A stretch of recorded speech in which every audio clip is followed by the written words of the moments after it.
Silence. A machine hissed in the living room, keeping him alive while the rest of the world had already moved on. My parents weren't there. They were in the Maldives posting photos with cocktails and captions about paradise. I stood in the doorway, uniform still dusty, realizing the man who once taught me what honor meant was dying alone. Hours later, after I made the hardest choice of my life, my phone lit up with 127 missed calls and a message from my father. "We need you. Answer immediately." But by then, everything had already changed. I'm Jericho Blaze. I lived this, and I want to share it with you. Before I share my story, I want to know you are here with me. Just say, "listening" in the comments, or let me know where you are. I love hearing how far my story reaches. Sometimes even the smallest connection can make a story feel heard. Thank you. And now, here's my story. And if my story touches you, please subscribe to this channel. Every voice, every listener reminds me I'm not alone in carrying the weight of what happened. Your support keeps these stories alive. The tires crunched against the dirt road as I turned up the hill, the last streaks of a Montana sunset bleeding crimson through the pines. Dust clung to my boots the moment I stepped out. The air smelled of resin and earth, the kind of sharp scent I remembered from summers long before Afghanistan hardened me. The porch light was dead. The front door, once the threshold of safety, gave way without a key. Inside, silence pressed against me like a weight broken only by a faint rhythmic beeping that echoed down the hall. I followed it. The living room was no longer a living room.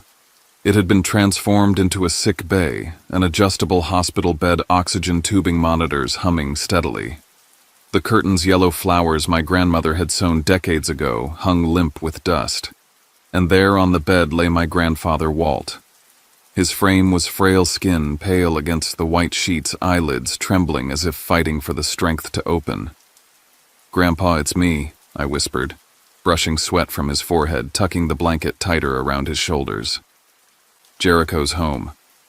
His chest rose and fell with the machine's rhythm, and though his eyes stayed shut, the pattern of his breathing shifted almost as if some part of him recognized me. I searched the room. A half-empty water jug sat at the bedside table, the cup still warm but neglected. Pill containers stacked neatly, though the logbook showed doses skipped. No nurse had signed off for days. I reached for my phone, scrolling habitually, and there it was, a new Instagram post from my parents, Lawrence and Cassandra. They smiled wide on the deck of a yacht in the Maldives, cocktails raised to the sun, hashtags littered with Kai's paradise and Kai's living or best life. I stared at the glow of the screen against the shadowed room.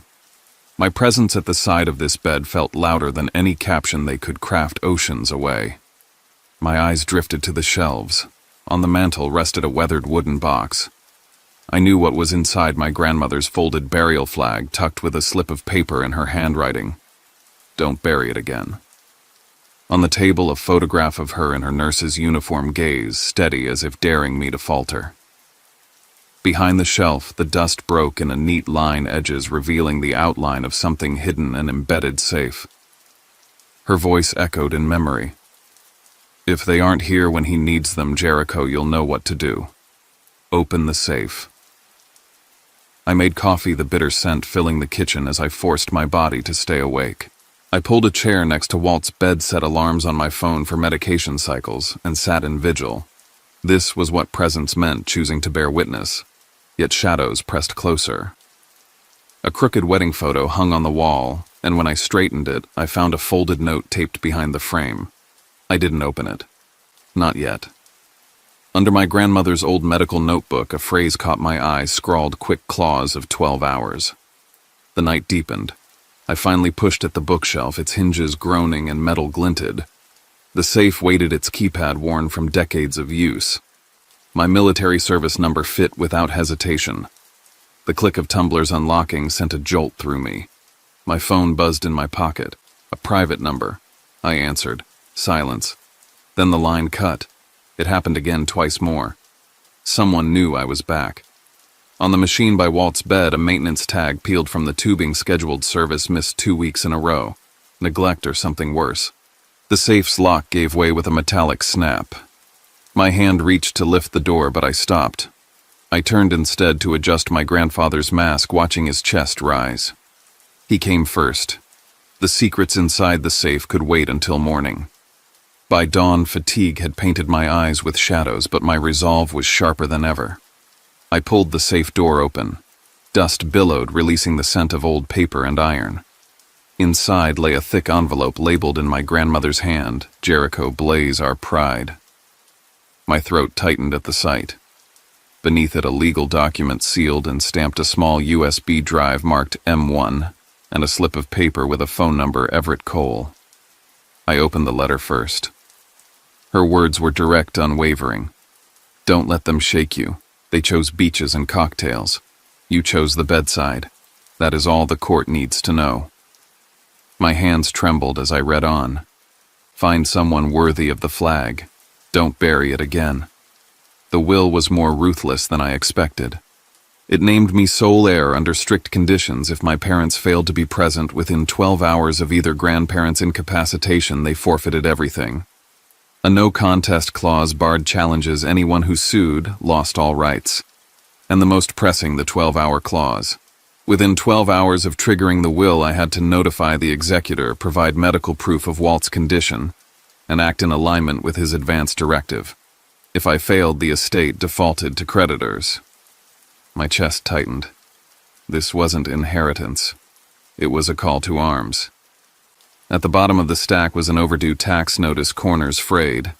Clipped behind it, a record of a second mortgage my parents had taken out less than a year earlier, secured against the very house I stood in. If the will didn't activate in time, the bank could seize it all. My parents hadn't just abandoned my grandfather, they had gambled away the ground he lay on. I plugged in the USB drive. The screen flickered, and there she was. Marjorie Grayson. Her voice clear, her nurse's uniform crisp. "If you're watching this, it means Lawrence and Cassandra have failed us. Jericho, you are the only one who stood present. Honor means nothing if it isn't lived." Then her gaze shifted hard. "This inheritance is not a gift. It's a duty. You must make the decisions your grandfather cannot according to his wishes. Do not hesitate. Honor him by acting." I shut the laptop, the words cutting deeper than any battlefield order. To claim this legacy, I couldn't just stand watch. I had to decide the moment of his peace. I dialed the number. A steady baritone answered after 2 rings. "This is Everett Cole. My grandmother told me to call," I said. A long silence then. "If you're calling Jericho, it means the others have failed.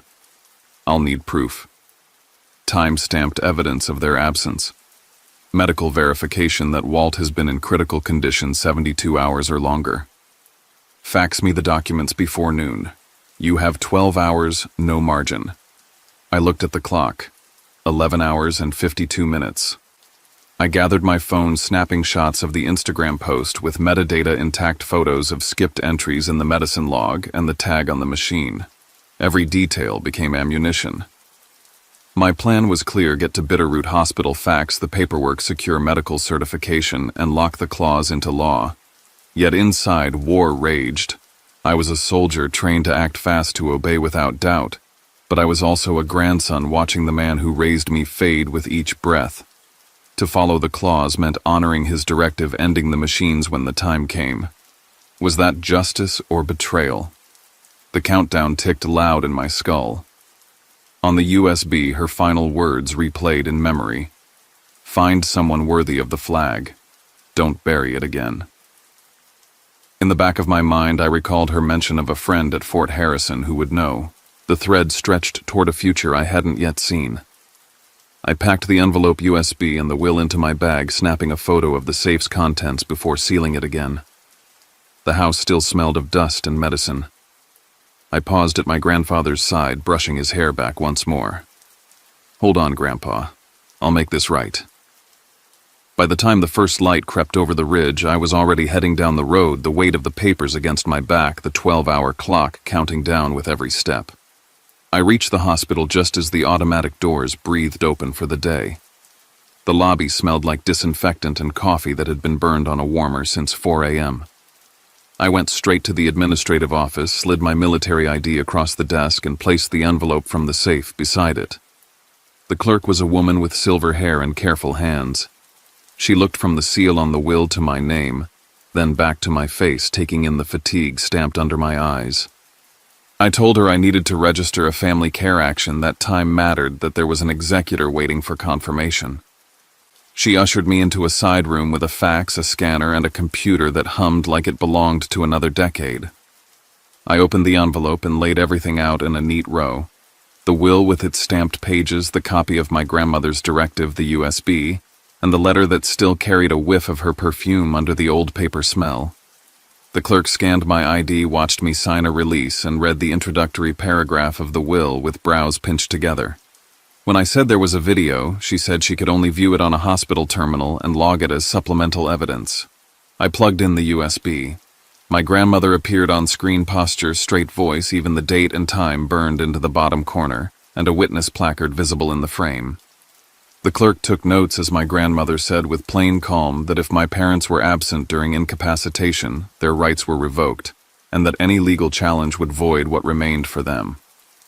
The clerk wrote the phrase "no contest" into a form and underlined it twice. Then she turned the screen back to me so I could close the file myself. We began the fax. I watched each page feed through will letter photocopies of the medicine log, photographs of missed entries, screenshots of my parents' post with metadata intact. The machine spit out a confirmation strip with a timestamp and a case number. I texted the image to Everett and my phone lit instantly. Received. Case opened. Obtain medical summary confirming continuous critical condition 4 days or more and lack of family sign-off over past week. You have until noon. I checked the wall clock. The second hand seemed to move louder than it should. The clerk called the nursing station. A young doctor came with an overnighter's pallor and listened as I explained the situation. He pulled the chart and confirmed what I already knew from the house: congestive heart failure, oxygen dependence, shallow reserves. He printed a condensed medical summary while I stood in that narrow windowless room and felt the countdown scrape across the back of my neck. The summary used the precise language Everett had asked for: critical status for more than 4 days. No documented family presence, no signatures from next of kin since the last week began. It was clinical, dry, and devastating. The clerk stamped every page, then initialed the time in blue ink. I slid the receipt strip and the summary into the envelope, and for the first time since I'd arrived in Montana, I felt like something objective had been placed between me and whatever storm was coming. When I stepped into the hallway, I almost collided with a woman in scrubs carrying a stack of volunteer forms. She apologized with a tired smile. Her badge read, "Mira Tate Volunteer." She glanced at the name on my summary, then looked up at me. "You're with Mr. Grayson." I nodded, startled, and she let out a breath like she'd been holding it all night. She told me she'd covered 3 evenings this week, had checked the contact numbers on file twice, and never reached anyone. The numbers rang until they stopped. She had left notes, signed the log, and asked a staff nurse to escalate when no one came. She wasn't dramatic about it. She gave me the facts like someone passing a baton in a race. "If you need me to say that in writing," she added, "I will." I did. She signed a brief statement with her shift times and the calls she placed, then printed her name slow and deliberate as if each letter could be called to testify. Back in the office, the clerk flipped through the will one more time and frowned at a gap. "Do you have the advance directive?" she asked. I slid my grandmother's letter across. She unfolded the paper, and there it was on the reverse. My grandfather's wishes in plain clauses: no prolonged artificial support, comfort prioritized, allow natural passing when recovery isn't possible, signed by his unsteady hand. There was coffee dried into the crease where my grandmother must have set her mug years ago. It lacked one thing: the hospital seal. "We need the attending physician to sign concurrence," the clerk said gently. "Then we can formalize a shift to comfort care when you're ready. Without that signature, it's incomplete." The doctor returned, skimmed the directive, and nodded like he was making peace with something he'd had to do before. He signed the concurrence, dated it, and looked at me. "If you choose to proceed, comfort care will mean stopping measures that don't improve outcome and focusing on ease." It's consistent with what he wrote. My mouth was dry. I nodded but asked for one more step. "I'll sign what I need to sign," I said, "but I want to see him before anything is enacted." He understood and told the clerk to prepare the forms for a delayed execution, authorized, now carried out only after my confirmation. My phone buzzed in my pocket. A notification from my mother's account bloomed across the screen, a helicopter skimming a blue ribbon of water, a caption about chasing manta rays, and a line that felt like it had been aimed across the ocean at my chest. "Don't let people take advantage of your kindness." The image glowed exotic and distant under fluorescent hospital lights. I realized they knew something was happening.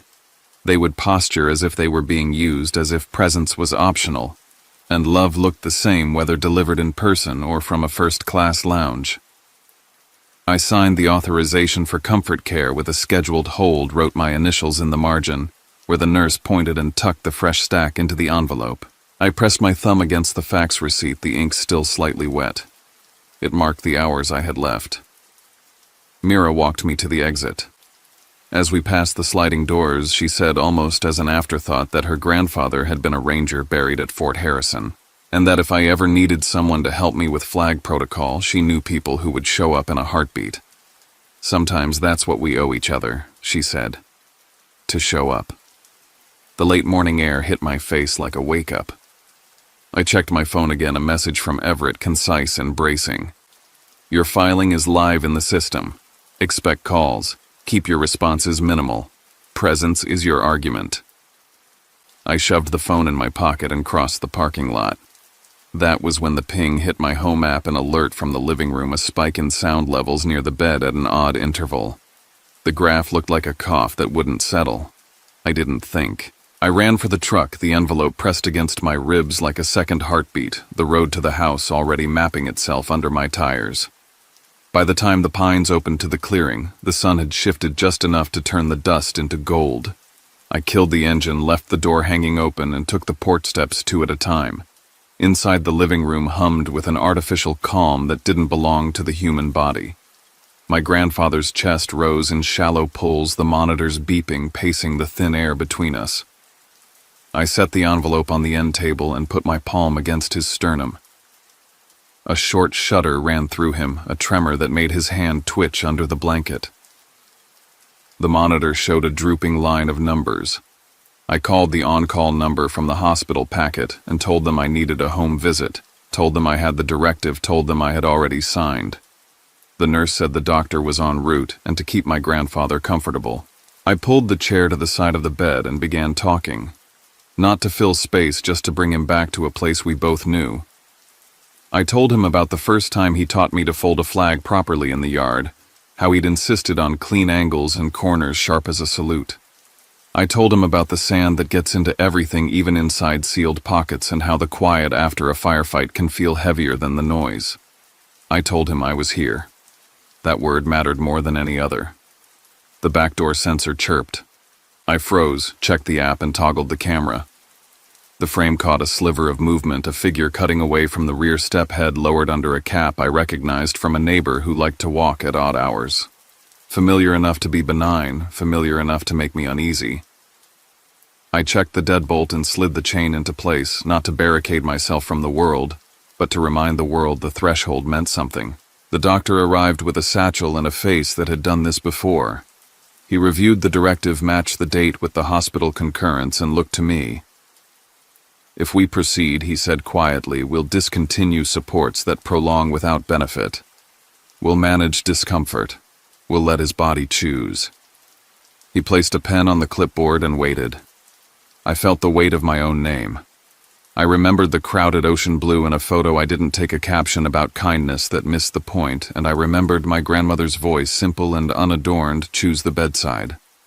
I flipped the will's back page, searching for strength, and found it where she had left it for me, in a quick slanted line of ink I hadn't noticed before. "Let Walt go with honor." My throat tightened. I signed the final confirmation and handed the board back. The doctor moved with calm economy. He adjusted rates, stopped what was no longer serving a purpose, and spoke to my grandfather as if he could hear every word, which I believed he could. I took my grandfather's hand. The skin was warm, papery, familiar.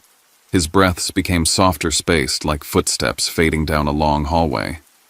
I leaned close and let him hear the only thing I needed him to have as he stepped through that last doorway. "I'm here," I said. "I'm right here." His fingers shifted against mine, a small answer. And then the room settled into a stillness that wasn't empty so much as complete. The machine's display stopped dictating the terms of our time together. The doctor placed a hand on my shoulder and stepped back, giving us the dignity of a quiet room. I don't know how long I stayed seated, my hand still on his, the house holding its breath with me.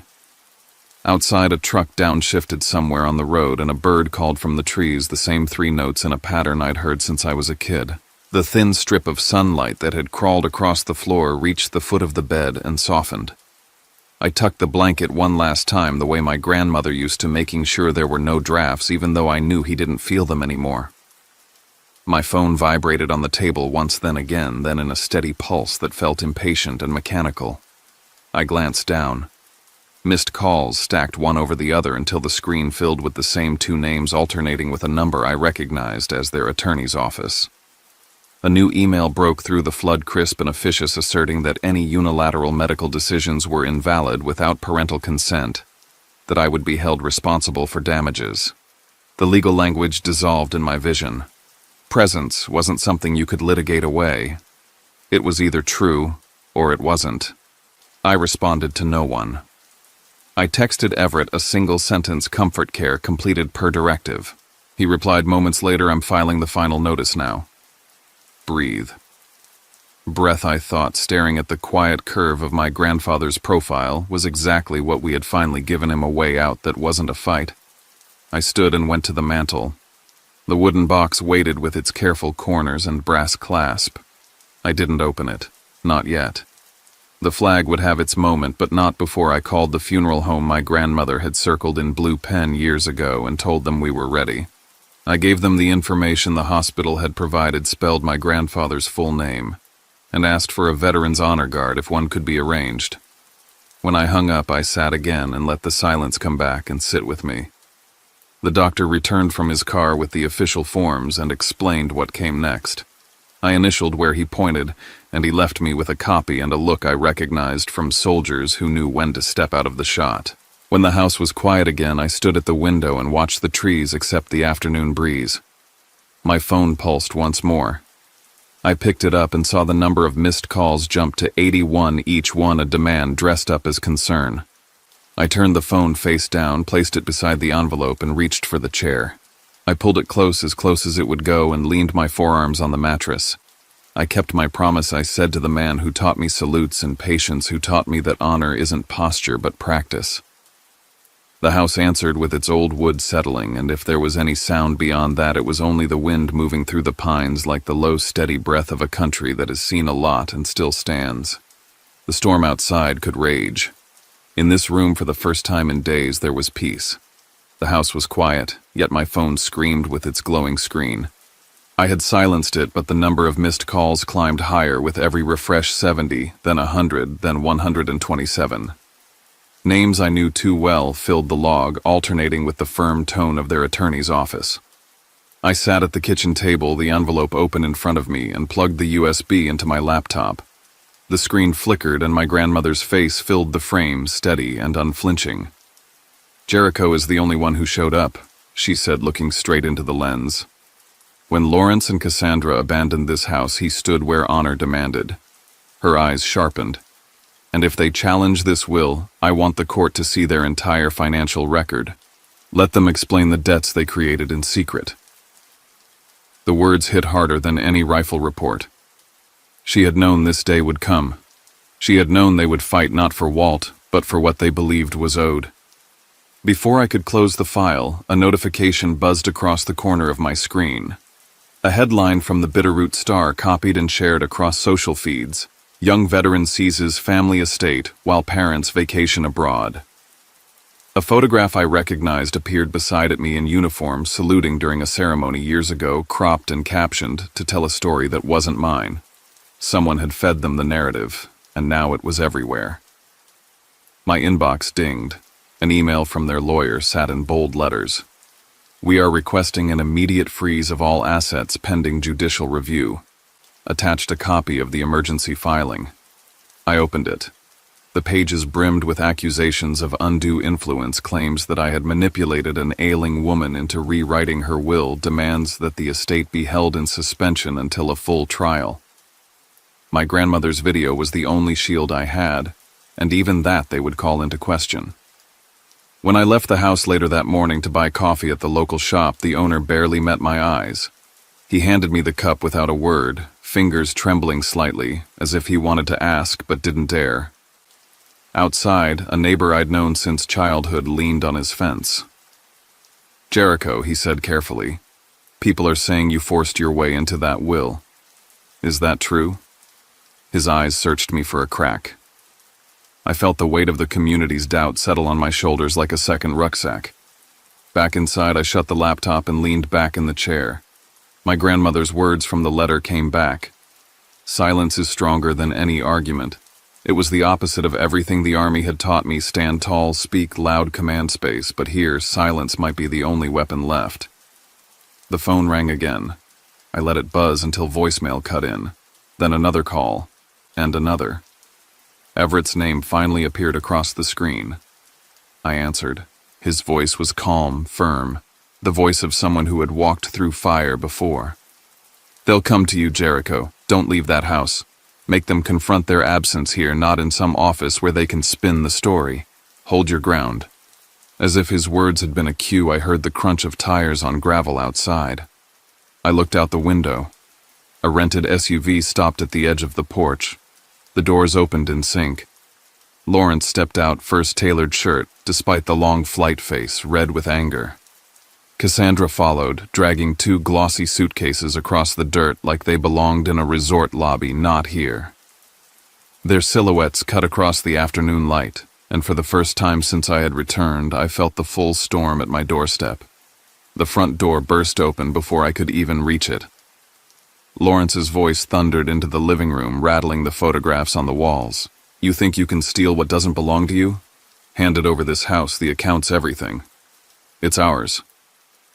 Cassandra followed her heels, clicking against the worn wood floor, eyes sharp with fury. "You had no right to be here alone," she spat. "You had no right to decide anything." I rose from the chair by my grandfather's empty bed and faced them.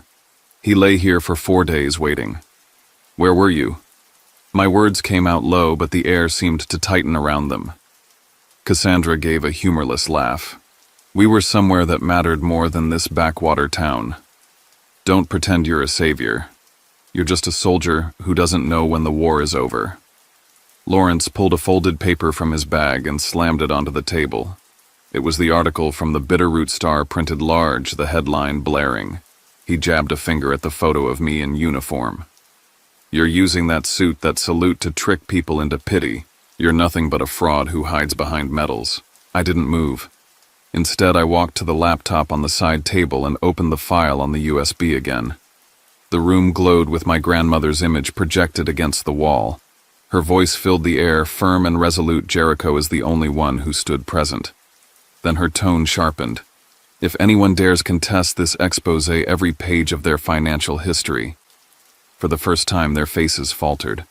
Cassandra's lips parted. Lawrence's eyes flicked to the floor. They knew what was hidden in those records: the second mortgage, the debt stacked under their names, the gamble they thought no one would uncover. From outside came murmurs. I glanced at the window. Neighbors stood clustered along the fence line, their phones raised, filming. The argument that should have stayed within bloodlines was spilling across the town. The porch boards creaked as someone stepped closer, the camera light blinking red. The whole community was watching, and suddenly I understood this wasn't private anymore. Cassandra's voice rose to cover her unease. "We'll take you to court, Jericho. We'll bury you in legal fees until you crawl back and beg. Let's see who this town believes, the parents who built a life or the son who hides behind the ghost of a will." Her words shook, but she forced them out. Lawrence threw his suitcase down in a fury. It split open, spilling papers across the floor. Among them was a folder stamped with the logo of Bitterroot Savings. The embossed letters caught the light. I bent and picked it up. Inside were statements. balances and overdue notices all bearing their signatures. Evidence they could never explain away. I felt anger pulse in my chest, hot and sharp, demanding release. But my grandmother's voice cut through again. Silence is a weapon too. I closed the folder, set it on the table, and without a word let the projection of her video play again across the wall. Jericho is the only one who understands what honor means. For a breathless moment no one spoke. They stared at her face, at her voice echoing from beyond the grave. Then Cassandra scoffed. "One video won't save you. You think that's enough? You have no idea what we can do." My phone buzzed on the table. I glanced at the screen. Everett's name lit up. I answered, and his words were quick, urgent. "The hearing is set. 3 days from now. Prepare yourself. This fight has just begun." I lowered the phone and looked out through the window. Neighbors hadn't left. They filmed openly now, eyes wide with the thrill of scandal. The story was no longer confined to paper or whispers. It was alive, spreading, and I stood in the center of it. The world outside roared. Inside, I held on to the silence. The courthouse was small, crowded, and tense. I sat with Everett at my side, my parents glaring from across the aisle. Their lawyers smirked, ready to turn the room against me. The gallery was full. Neighbors, veterans, and strangers with phones raised, streaming every word. Everett began with the video. My grandmother's face appeared, her voice unwavering. "Jericho is the only one who stood present. Lawrence, Cassandra, you abandoned your father. If you challenge this, let the court see your financial history." The silence that followed was heavy. I submitted the screenshots of my parents drinking on a yacht while my grandfather was fighting for breath. Gasps rippled through the benches. Then Mira took the stand, her voice calm. No family came that week. Only Jericho sat with him. She signed her statement without hesitation. Their lawyer pounced, waving a photocopy suggesting my grandmother once intended to divide the estate. The judge dismissed it as worthless. Everett countered with the bank records revealing the mortgage my parents had hidden, their debts piled high. The gallery erupted until the gavel cracked. Cassandra began to cry, calling herself the victim, accusing me of seeking to shame them. I steadied my voice and told the court I only want the truth. And the truth is, they weren't here. The judge leaned forward, his decision clear. The will is valid. The no contest clause applies. This petition is dismissed. Jericho Blaze is the rightful heir. The gavel struck final. My parents stormed out, faces twisted with anger, dodging the cameras waiting outside. I walked out moments later. No cheers, no applause, but veterans in the crowd gave me a quiet nod. That single gesture told me I had done what mattered, defended the honor of the people who raised me. The house changed. What had been a place of illness became a place of service. The living room filled with tables and chairs where veterans could sit, talk, and share coffee. My grandmother's study became a legal aid office where Everett volunteered. Her photograph hung above the desk, a constant reminder. On Veterans Day, I opened the doors. 42 folding chairs lined the yard, a small table between 2 framed photos of Walt and Marjorie. Beneath them, her words, "Honor is a flame that never dies." The community came, even those who once doubted me. Presence spoke louder than apologies. My parents tried one more time, planting an article that accused me of using the foundation as a cover. I didn't respond. Silence shielded me, and the community answered in my place. One evening, I found the wooden box again. Inside, the folded flag and a note, "Don't bury it again." I carried it to Fort Harrison, where Hank Malone, my grandfather's old comrade, took it with tears in his eyes. He'd be proud, he said. In another drawer, I discovered a childhood drawing, a boy holding a flag scrawled above with the words, "I'll protect you, just like you protected us." It struck me that the promise of a child had become the life of a man. The Bitterroot Star later ran a headline, "Soldier turns grief into hope." The photo showed me outside the house, now the Grayson Foundation veterans behind me, the flag catching the Montana wind. And in the cemetery, standing among the white markers, I watched Hank hold that folded flag against his chest. The air moved with a steady strength, and I understood. What I inherited wasn't just a home or money. It was a fire that began with them and now lived through me,